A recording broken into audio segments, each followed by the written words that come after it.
Mengawali berita pertama pemirsa, Polda Sumatera Selatan bersama Dinas Perdagangan Sumatera Selatan melakukan sidak ke sejumlah pengecer minyak di Palembang terkait minyak kita tidak sesuai volume.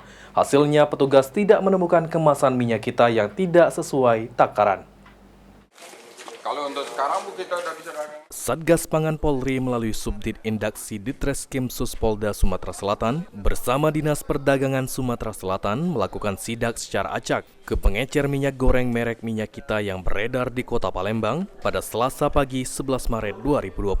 Pengecekan itu akibat maraknya temuan produk minyak kita yang beredar tidak sesuai dengan takaran yang tertera pada kemasan. Dalam sidak kali ini, setidaknya 4 toko pengecer minyak kita dilakukan pengecekan. Kasubdit TPID Indaksi Ditreskrim Suspolda Sumatera Selatan, AKBP Andre Setiawan mengatakan, hasil pengecekan produk minyak kita yang beredar berasal dari produsen di Palembang, yakni PT Sharp dan PT Musimas. Selain itu, hasil monitoring yang dilakukan, semua volume minyak kita sudah sesuai takaran yang ada.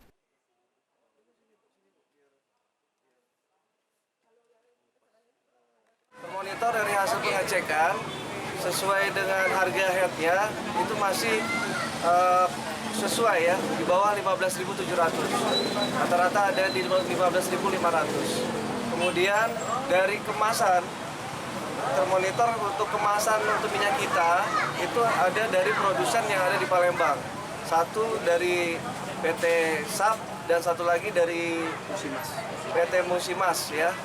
Tidak ada termonitor untuk produk minyak kita yang berasal dari produsen di luar Kota Palembang. Itu hasil yang kita temukan fakta-fakta saat ini.